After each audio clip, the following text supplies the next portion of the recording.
Saiba agora tudo o que vai acontecer nos próximos capítulos de Sortilégio. Aproveita, fique aqui conosco até o final desse vídeo. Já se inscreve no nosso canal, deixa o seu gostei e desde já muito obrigada por sua audiência.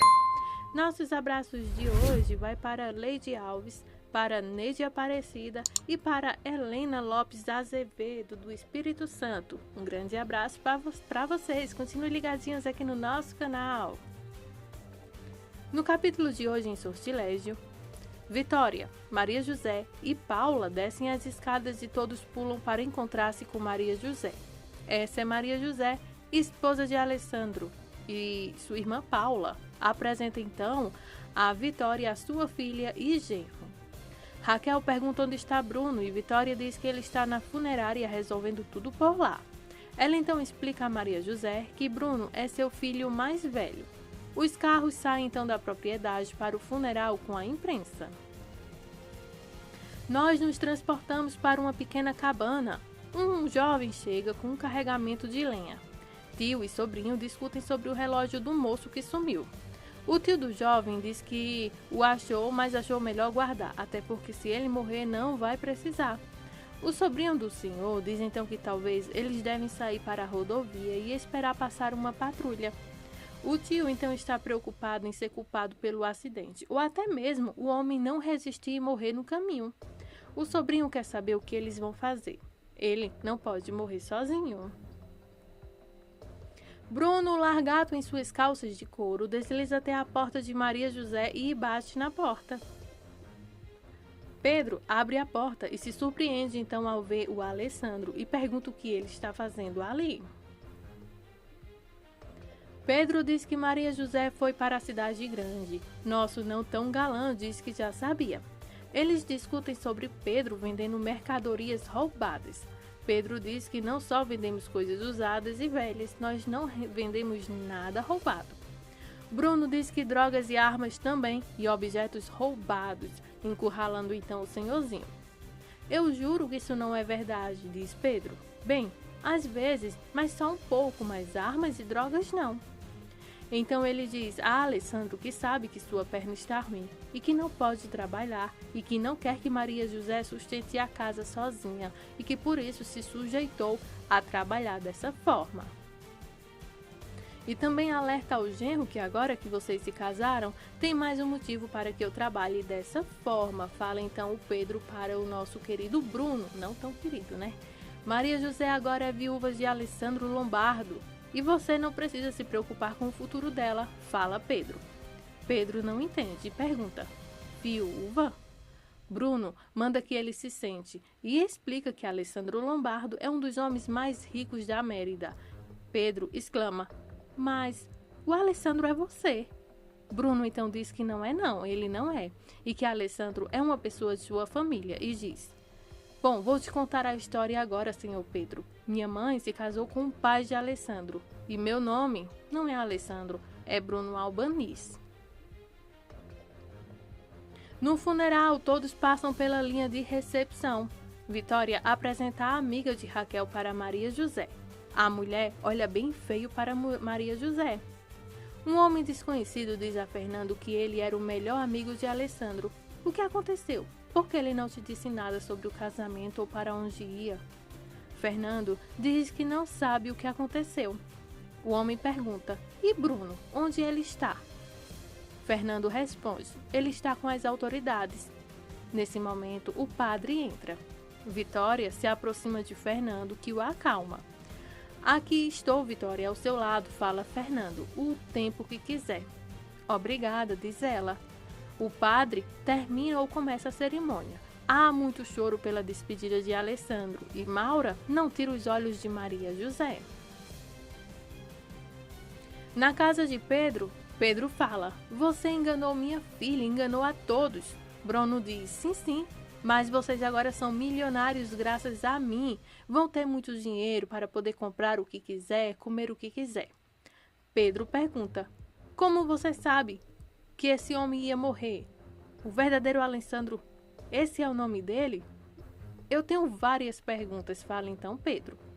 Bruno diz que ele tinha muitos inimigos e que mais cedo ou mais tarde o teriam matado.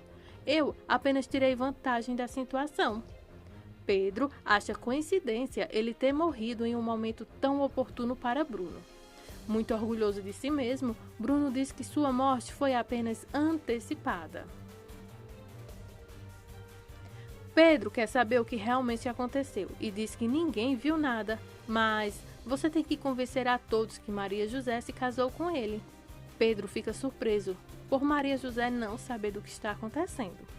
Não, ela não sabe de nada, fala então. Vamos começar a convencê-la agora, diz Bruno.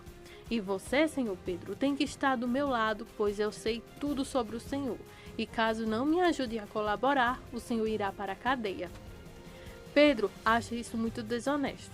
Bruno diz que há muito tempo ele tem feito coisas desonestas e que isso não seria e nem será nada para ele, pois ele vai sair no lucro com tudo isso também. Bruno aponta então isso para ele com alegria. Bem, você pode vender suas coisas baratas e roubadas por peso, mas agora você tem milhões. Bom, fala Bruno, não tenho tempo a perder. Então você precisa escolher agora se você quer viver como um príncipe ou passar o resto de seus dias como um rato. E se eu for a polícia, você passará o resto de seus dias na prisão. Pedro pergunta a Bruno se ele está o ameaçando e Bruno diz que sim. Pedro olha para a estátua que está pintando e diz: Ok, senhor Bruno, eu aceito. Bruno então dá dinheiro sujo a Pedro e diz que agora ele é sogro de Alessandro Lombardo. Então, Bruno tira uma foto de uma moldura e coloca uma bela foto de Maria José e Alessandro em seu lugar. Pedro pergunta se sua filha conhecia esse homem e quando eles tiraram essa foto. Bruno então diz que é uma montagem e que já a reportagem, amigos, vizinhos, parentes vão ter que ver essa foto e você terá que fazer com que toda a história que vou te contar seja verdade. Sente-se aqui, senhor Pedro, para que eu possa esclarecer a história. Caso você seja questionado em algum momento, fale então, Bruno. Enquanto isso, o sobrinho chega com uma carga pesada e pergunta como é que vão as coisas. Ele está bem? O senhorzinho diz que ele está lá dentro deitado e não faz nada além de reclamar de dores.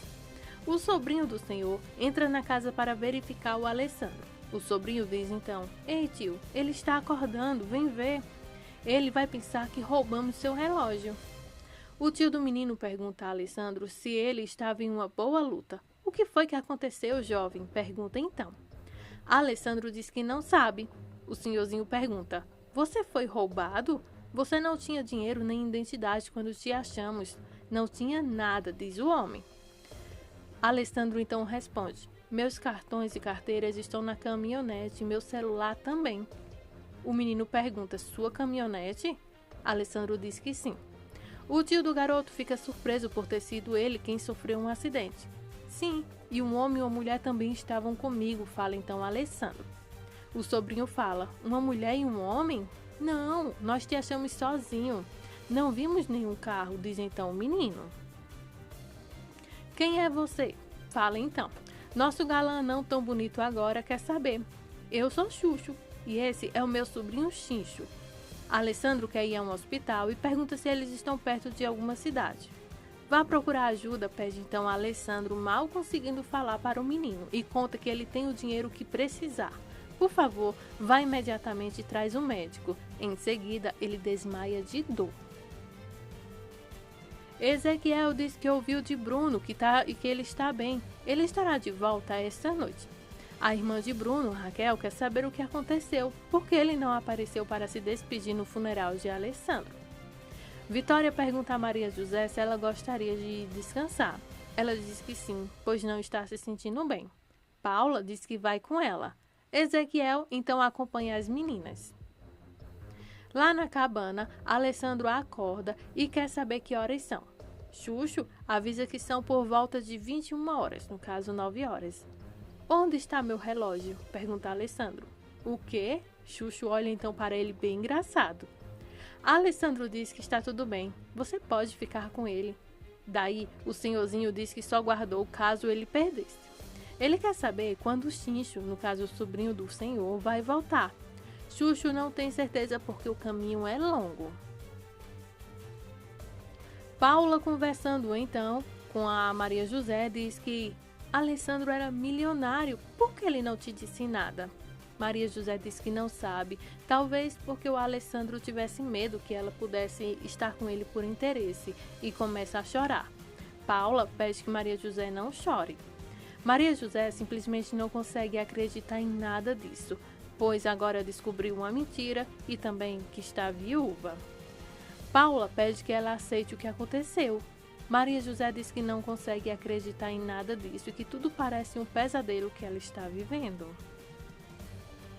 Vemos então Bruno chegando em seu carro e a filha de Vitória pergunta para onde Bruno foi.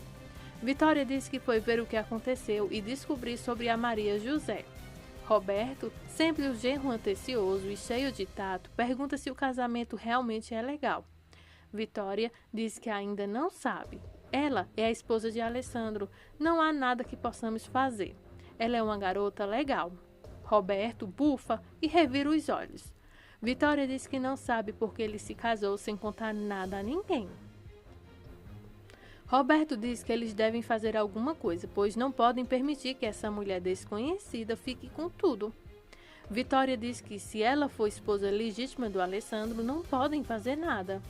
Roberto questiona Vitória. E se ela nos deixar na rua? Vitória diz que ela parece ser uma boa pessoa. Alessandro ainda está tentando descobrir se havia mais alguém com ele quando foi encontrado. Xuxo diz para ele não pensar nisso agora e se preocupar em sua recuperação. Vitória sobe para falar com Maria José e pergunta como ela está se sentindo. Maria José diz que está bem na medida do possível e agradece. Alessandro nunca mencionou nossa situação real? Pergunta então Vitória. Maria José diz que não. Como vocês se conheceram? Pergunta então. Como vocês se conheceram? Pergunta Vitória. Em uma discoteca em Cancún, responde Maria José. Maria José também diz a Vitória que ele nunca disse a ela a real condição financeira dele a ela e que apenas disse a ela que ele trabalhava em uma grande empresa. Então Vitória pergunta, e vocês sempre se viam? Maria José diz que não se viam muito porque ele viajava bastante. Há muitas coisas que precisamos saber, fala Vitória. Então, Maria José diz que conversará com ela mais tarde, pois está precisando descansar e poder entender tudo o que está acontecendo. Vitória concorda e diz que estará lá para o que ela precisar e pede que não vá embora ainda. Bruno estará em casa esta noite e vai querer falar com você, conta ela. Mais choros e soluços, medo sem saber o que vem por aí. Maria José está totalmente em pedaços, pois acha que está vivendo um luto de Alessandro, só que não. Essas são as emoções dos próximos capítulos de Sortilégio. Muito obrigada por sua audiência.